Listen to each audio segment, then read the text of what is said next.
32 wedding guests vanished during reception in Ohio, 1987. 38 years later, hotel's hidden camera footage reveals the horrifying truth.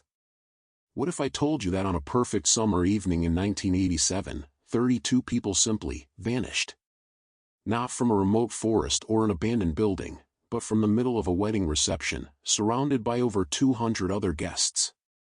What if I told you that despite decades of investigation, despite the FBI's involvement, despite countless theories and supposed sightings, nobody could explain how 32 human beings could disappear from a crowded ballroom in under 4 minutes?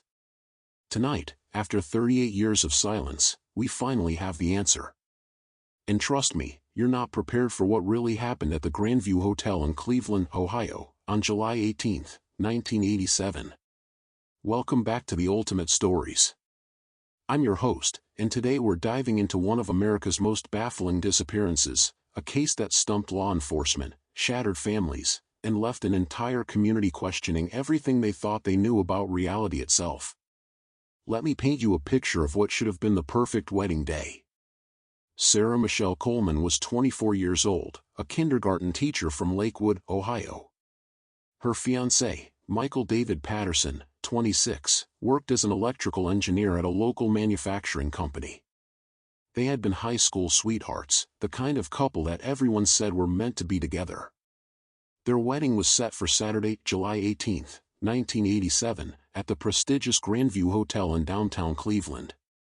The Grandview wasn't just any venue, it was a historic landmark, built in 1923, known for hosting Cleveland's elite society events. The ballroom, with its crystal chandeliers and marble floors, had witnessed thousands of celebrations over the decades. Sarah had dreamed of this day since she was a little girl. She had saved newspaper clippings of other weddings held at the Grandview. Her dress was a family heirloom, her grandmother's 1940s gown, carefully restored and altered to fit perfectly. Michael had proposed exactly 1 year earlier, on July 18, 1986, making their wedding anniversary the same as their engagement anniversary. Everything about July 18, 1987, started perfectly. The morning was clear and sunny, 78 degrees, perfect wedding weather. The ceremony at St. Mark's Catholic Church went without a hitch. Father Williams, who had baptized both Sarah and Michael, officiated the service. Sarah's 8-year-old nephew, Tommy, served as ring bearer and didn't drop the rings. Her sister Margaret's 6-month-old daughter slept peacefully through the entire ceremony. The photographs from that day show pure joy. Sarah's radiant smile as she walked down the aisle. Michael's tears of happiness as he saw his bride. The families embracing after the ceremony. Groups of friends laughing and posing outside the church. 243 people attended the wedding. We know this exact number because the Grandview Hotel required a precise guest count for seating arrangements and catering. Every single person who attended that wedding has been accounted for and interviewed multiple times over the years. Well, almost every person. The reception began at 6 p.m. sharp. The Grandview's ballroom had been transformed into something magical. White roses and baby's breath adorned every table. Soft candlelight flickered from centerpieces. A 7-piece orchestra, Cleveland's finest, played gentle background music as guests found their assigned seats. The evening started exactly as planned. Cocktail hour. The grand entrance of the wedding party. Sarah and Michael's first dance to Wonderful Tonight by Eric Clapton. The father-daughter dance. The mother-son dance. Dinner service began at 7:30. Everything was perfect. Absolutely perfect. Until 9:47 p.m. At exactly 9:47 p.m., the orchestra finished playing Sweet Caroline. The dance floor was crowded with guests of all ages, children spinning in circles, teenagers showing off their moves, adults swaying romantically, elderly couples dancing slowly to their own rhythm. Sarah was at table number 5, laughing with her college sorority sisters. Michael was near the bar, sharing a beer with his groomsmen. The photographer was capturing candid moments of joy throughout the ballroom. At 9:48 p.m., something changed. Margaret Patterson, Michael's sister and the matron of honor, was the first to notice something was wrong. She was standing near the head table when she realized the music had stopped mid-song. Not a natural ending, it just stopped. The silence was the first thing that got my attention, Margaret would later tell investigators. It wasn't just that the music stopped. It was like the entire room went quiet all at once. No talking, no laughing, no clinking of glasses. Complete silence. Margaret looked toward the orchestra and saw something that still haunts her dreams 38 years later. The 7 musicians were standing completely still, their instruments in their hands, staring straight ahead at nothing. Not moving. Not blinking. Just frozen. She turned toward the dance floor, expecting to see confused guests wondering why the music had stopped. Instead, she saw something impossible. 32 people, men, women, and children who had been dancing just seconds before, were standing completely motionless in the center of the dance floor. They weren't looking at each other or toward the orchestra. They were all facing the same direction, toward the large windows that overlooked downtown Cleveland. They looked like statues, Margaret recalled. Perfect stillness. I called out to my cousin Jenny, who was one of them, but she didn't respond. Didn't even blink. Other guests began to notice. Conversation stopped. People started pointing toward the dance floor. Someone shouted, "What's wrong with them?" But the 32 people remained frozen, their eyes fixed on something no one else could see. This lasted for exactly 90 seconds. Then, at 9:50 p.m., all 32 people began walking in perfect unison toward the ballroom's main exit. Not running. Not stumbling. Walking with purpose, in a tight group, still facing forward. It was like they were all connected somehow, said Robert Chen, a wedding guest and doctor who tried to intercept them. I stepped in front of my neighbor's daughter, Lisa, who was only 16. I put my hands on her shoulders and looked directly into her eyes. She looked right through me like I wasn't there. Her eyes were completely blank. The group of 32 walked through the ballroom doors, through the hotel lobby, and out the main entrance onto Euclid Avenue. Security guards later reported that they moved like they were sleepwalking, but with perfect coordination. At 9:51 p.m., they disappeared into the Cleveland night. By 9:52 p.m., the remaining guests were in complete panic. People were screaming, crying, demanding answers. Someone called the police. Someone else called the fire department, thinking there might have been a gas leak causing hallucinations. But here's what made this case even more bizarre. Among the 32 people who vanished were individuals who had no connection to each other beyond being at this wedding. The list included Jenny Morrison, Sarah's 22-year-old cousin from California, visiting Ohio for the first time. Robert and Linda Thompson, ages 45 and 42, neighbors of Michael's family. Lisa Chen, the 16-year-old daughter of Dr. Robert Chen. Father Antonio Ruiz, 63, a family friend and retired priest. Tommy Coleman, Sarah's 8-year-old nephew who had been the ring bearer. Amanda Stevens, 19, Sarah's college roommate from New York. 5 other children, ranging in age from 6 to 14. 12 adults, including elderly guests and young adults. 2 teenagers besides Lisa Chen. What connected them? Nothing obvious. They came from different social circles, different cities, different backgrounds. The only thing they had in common was being on that dance floor at 9:47 p.m. Cleveland police arrived at 10:03 p.m., 16 minutes after the group had walked out. They immediately launched the largest missing persons investigation in Ohio history. Detective Lieutenant James Morrison was the lead investigator assigned to the case. A 20-year veteran of the Cleveland Police Department, Morrison had worked everything from domestic disputes to homicides, but he'd never seen anything like this. In 20 years of police work, people don't just vanish, Morrison told reporters the next day. Somebody always sees something. Somebody always knows something. This case broke every rule of investigation I'd ever learned. The first 48 hours were crucial. Police immediately issued an APB for all 32 missing persons. Every hospital, hotel, bus station, an airport within a 500-mile radius received photographs and descriptions. The FBI was called in within 6 hours due to the unusual nature of the case and the potential for kidnapping across state lines. The hotel was treated as a crime scene. Every inch of the ballroom was examined for evidence. The orchestra members were questioned extensively, but they could provide no useful information. Each musician reported the same thing: they remembered starting Sweet Caroline, and their next memory was standing in the ballroom with everyone staring at them. "It was like losing time," said violinist Maria Rodriguez. "One second I was playing, feeling the music, watching people dance. The next second, everything was chaos and 32 people were gone. I have no memory of anything in between."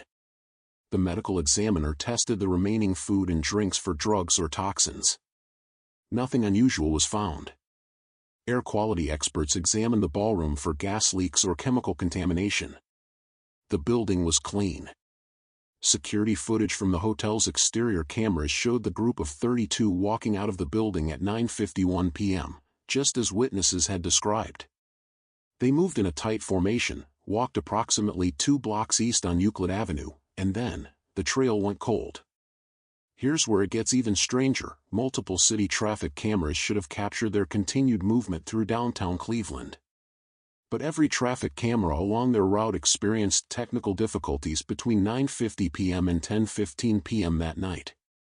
The cameras weren't damaged, they simply stopped recording for 25 minutes and then resumed normal operation. The timing was too perfect to be coincidental, Detective Morrison noted in his case files. 7 different traffic cameras, all operated by different systems, all experienced the exact same malfunction at the exact same time. In 30 years of working with city infrastructure, I'd never seen anything like it. Family members were devastated and desperate. Sarah Coleman Patterson spent her wedding night at the police station, still in her wedding dress, begging detectives to find her nephew Tommy. "He's only 8 years old," she kept repeating. "He's just a little boy. He must be so scared." Michael Patterson organized volunteer search parties. Over 300 people combed through Cleveland streets, parks, abandoned buildings, and waterways. Flyers with photographs of all 32 missing persons were posted throughout the city. The story made national news within 48 hours.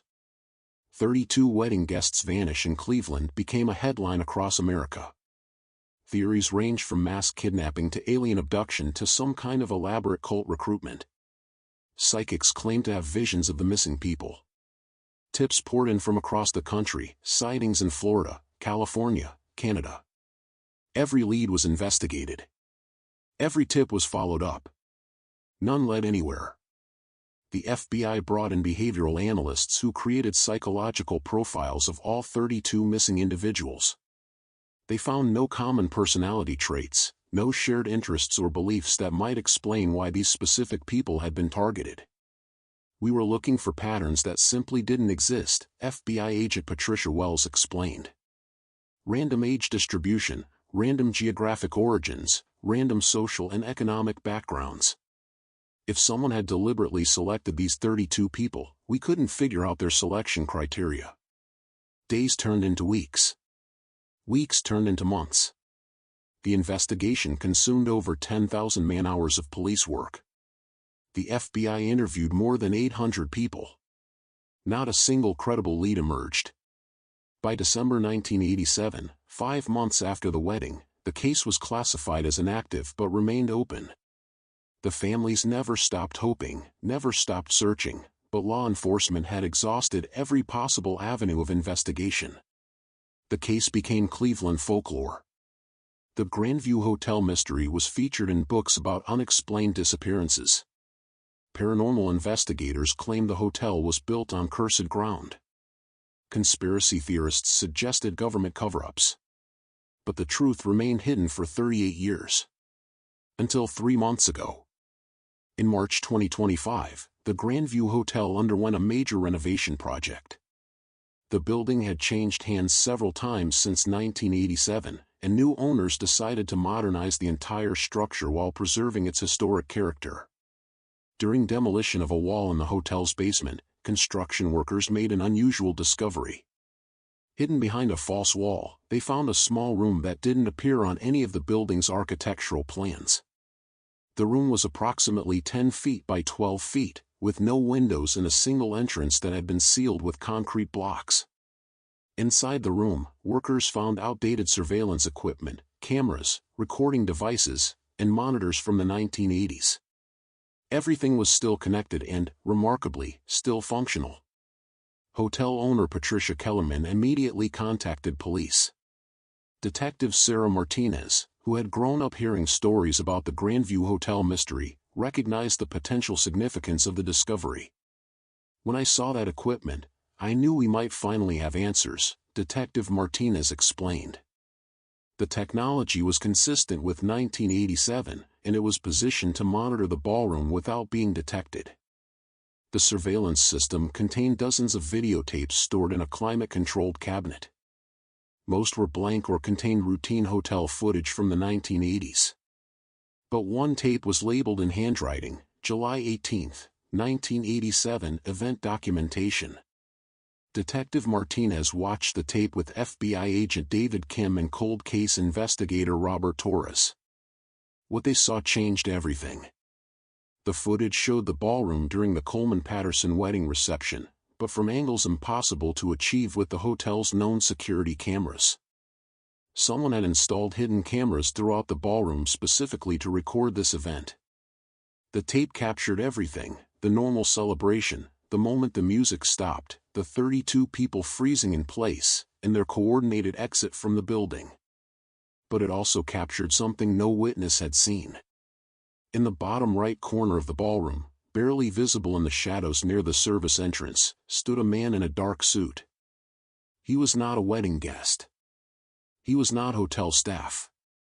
He appeared to be holding some kind of device, possibly electronic equipment from the 1980s.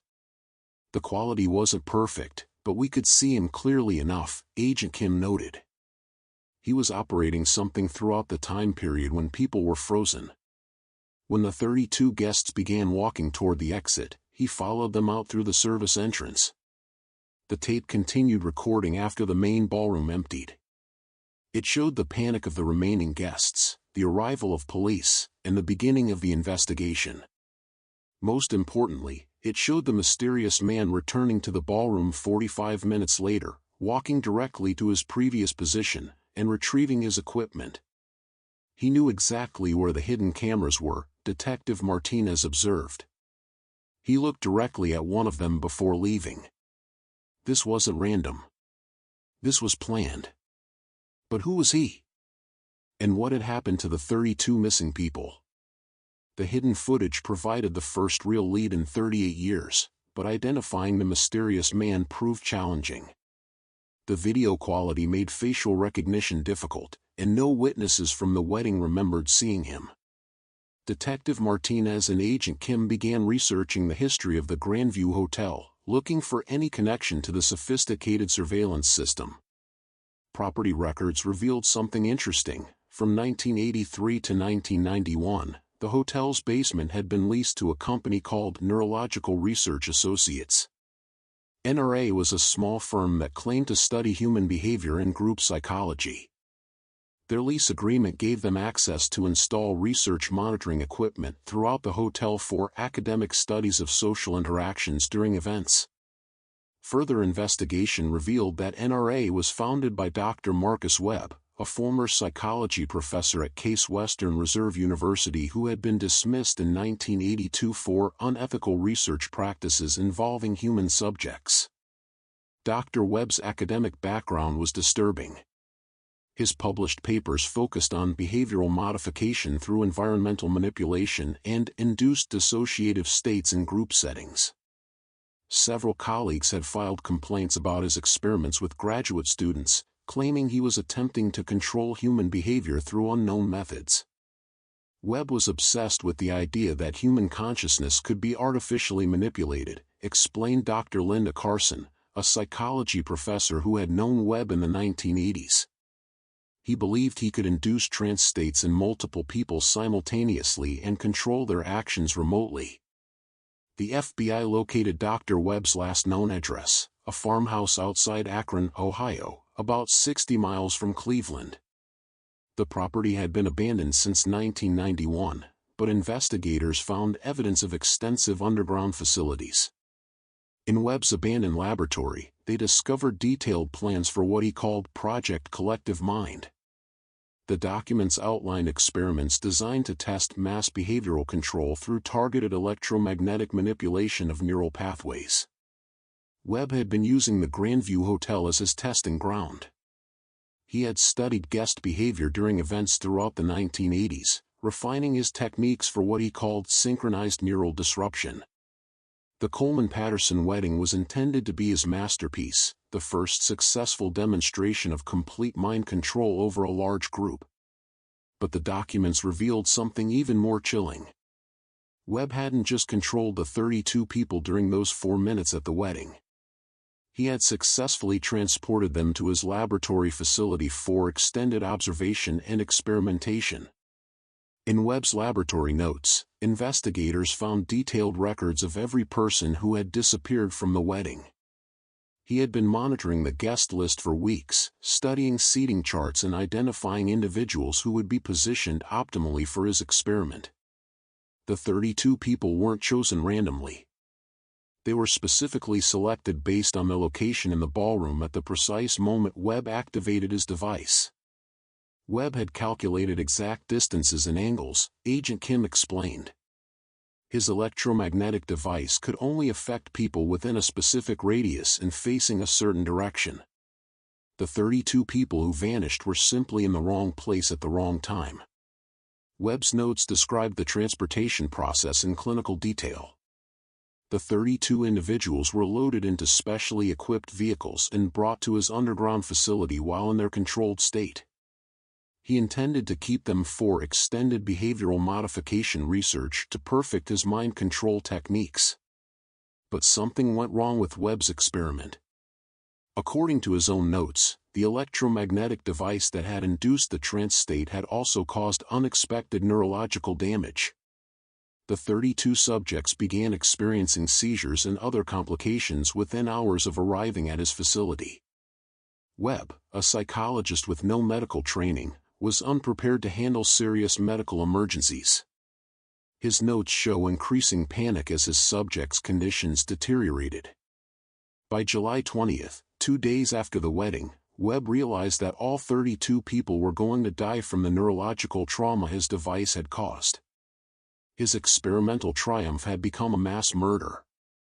Webb's final laboratory entry, dated July 21, 1987, contained a full confession: the subjects have all expired due to complications from neural disruption.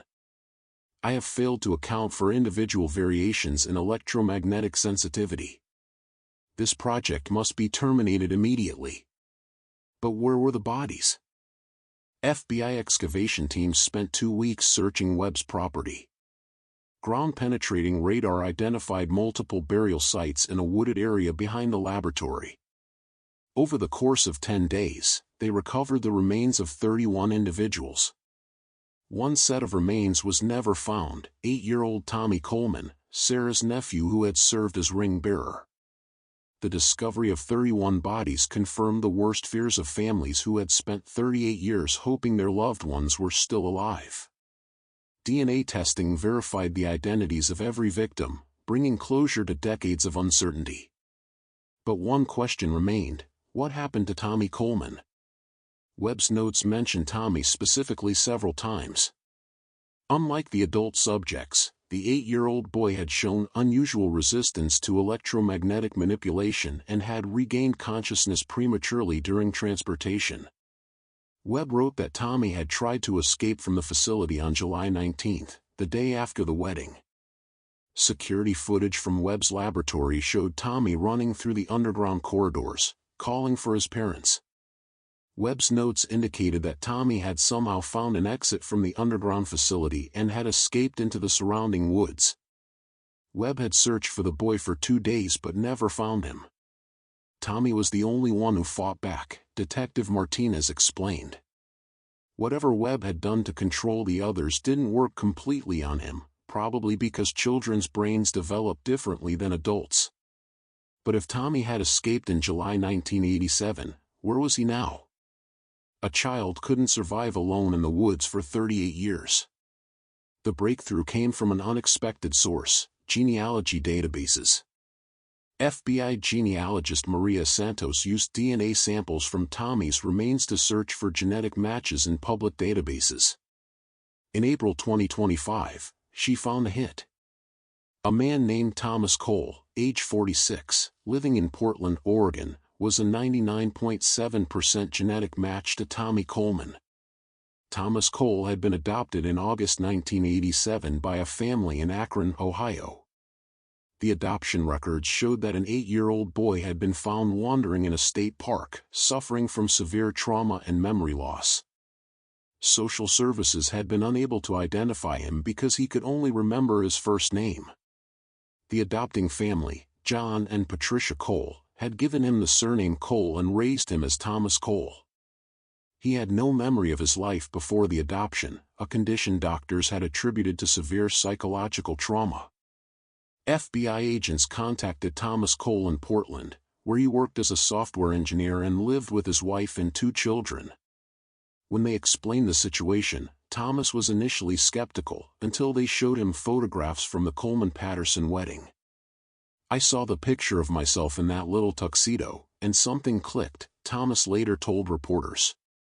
"I didn't remember the wedding specifically, but I suddenly had flashes of being very scared and running through dark tunnels. It was like my brain had locked those memories away." Thomas flew to Cleveland in May 2025 to meet Sarah Coleman-Patterson for the first time in 38 years. Sarah was now 62 years old, a retired teacher who had never had children of her own. "I looked into his eyes, and I could see my little Tommy," Sarah said through tears. "He had the same smile, the same kind eyes. My nephew survived." Dr. Marcus Webb had died in 1998, 11 years after committing his crimes. He had moved to Montana after abandoning his Ohio laboratory and had lived under an assumed name until his death from cancer. He was never prosecuted for the murders because authorities had no evidence of his crimes until the 2025 discovery. Webb left behind detailed journals documenting not only the Coleman-Patterson wedding incident but several other experiments he had conducted throughout the 1980s and 1990s. Investigators are now reviewing cold cases from multiple states where Webb had lived, looking for other potential victims. The families of the 31 deceased victims finally received the closure they had sought for nearly 4 decades. Funeral services were held throughout 2025 as families buried their loved ones who had been missing for 38 years. Jenny Morrison, Sarah's cousin from California, was laid to rest in her hometown of San Diego. Her parents, now in their 80s, had never stopped believing she would come home. Father Antonio Ruiz received a funeral mass at St. Mark's Catholic Church, the same church where the Coleman-Patterson wedding had taken place in 1987. 16-year-old Lisa Chen was buried next to her parents, who had both passed away in the 2010s while still searching for their daughter. For many families, the discovery brought a mixture of relief and renewed grief. They had spent decades hoping their loved ones were alive somewhere. Learning they had been murdered just days after disappearing was devastating but also provided the answers they desperately needed. Sarah Coleman-Patterson, now reunited with her nephew Tommy, established a foundation to support families of missing persons and to fund research into unethical psychological experimentation. "Tommy's survival gives meaning to all the pain we've endured," Sarah explained at a press conference in June 2025. "We can't bring back the others, but we can make sure their story helps protect other families from experiencing what we went through."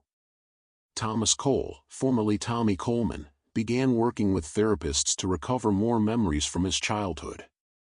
Some memories returned, others remained locked away. He chose to maintain relationships with both his adoptive family in Ohio and his biological family members who had survived the decades of uncertainty. "I had 2 families who loved me," Thomas said. "The Coles gave me a life when I had nothing. The Colemans never gave up hope. I'm incredibly grateful to both. The Grandview Hotel mystery stands as one of the most disturbing cases of scientific misconduct in American history. Dr. Marcus Webb's crimes went undetected for 38 years because his methods were so unusual and his cover story so elaborate. Webb had exploited the trust of the hotel management, convincing them that his surveillance was for legitimate academic research. He had used sophisticated technology that was barely understood in 1987 to commit crimes that seemed impossible to solve with the investigative techniques available at the time. Webb was a predator who used his scientific credentials to gain access to victims, explained criminal psychologist Dr. Michael Torres. He represents the absolute worst-case scenario of what can happen when academic research lacks proper oversight and ethical constraints. The case has prompted new discussions about historical research ethics and the need for better tracking of individuals who have been dismissed from academic positions for misconduct. It has also highlighted the importance of never giving up on missing persons cases, no matter how much time has passed. Advanced DNA technology, improved data sharing between law enforcement agencies, and databases that didn't exist in 1987 made it possible to finally solve this decades-old mystery. For the families involved, the resolution of the case represents both an ending and a beginning. The pain of loss will never completely fade, but the uncertainty that plagued them for 38 years has finally been lifted. The Grandview Hotel continues to operate today, though it has installed a memorial plaque honoring the 31 victims of Dr. Webb's experiments. The ballroom where the Coleman-Patterson wedding took place has been renovated, but the hotel management ensures that every couple who books the space knows the history of what happened there. Some couples choose different venues after learning the story. Others feel that celebrating love and life in that space helps honor the memory of those who were lost. Evil tried to win in that ballroom, Sarah Coleman-Patterson reflected. But love survived. Tommy survived. Our family survived. That has to mean something. The hidden surveillance room in the hotel's basement has been permanently sealed, and the building's entire security system has been redesigned with transparency and accountability as top priorities. As for Thomas Cole, he continues to rebuild connections with his biological family while honoring the adoptive family who saved his life. He has become an advocate for missing children and survivors of trauma, using his unique experience to help others. I lost 38 years with my biological family, and 31 people lost their entire lives, Thomas said in his final interview about the case. But I'm here. I survived. And I'm going to make sure their story, all of their stories, are never forgotten. The Coleman-Patterson wedding was meant to be a celebration of love and new beginnings. Instead, it became a nightmare that haunted dozens of families for nearly 4 decades. But in the end, love did triumph. Truth was revealed. Justice, though delayed, was finally served. And Tommy Coleman, now Thomas Cole, came home. The 32 wedding guests who vanished in Ohio on July 18, 1987, teach us that sometimes the truth is more horrifying than any mystery. But they also remind us that hope should never be abandoned, that families should never stop fighting for answers, and that even in the darkest circumstances, someone can survive to tell the story. Thank you for joining me for another ultimate story. If this case touched you, please remember to honor the victims by sharing their story. Make sure to subscribe for more investigations into mysteries that have finally been solved. Because sometimes, the truth really is out there. It just takes 38 years to find it.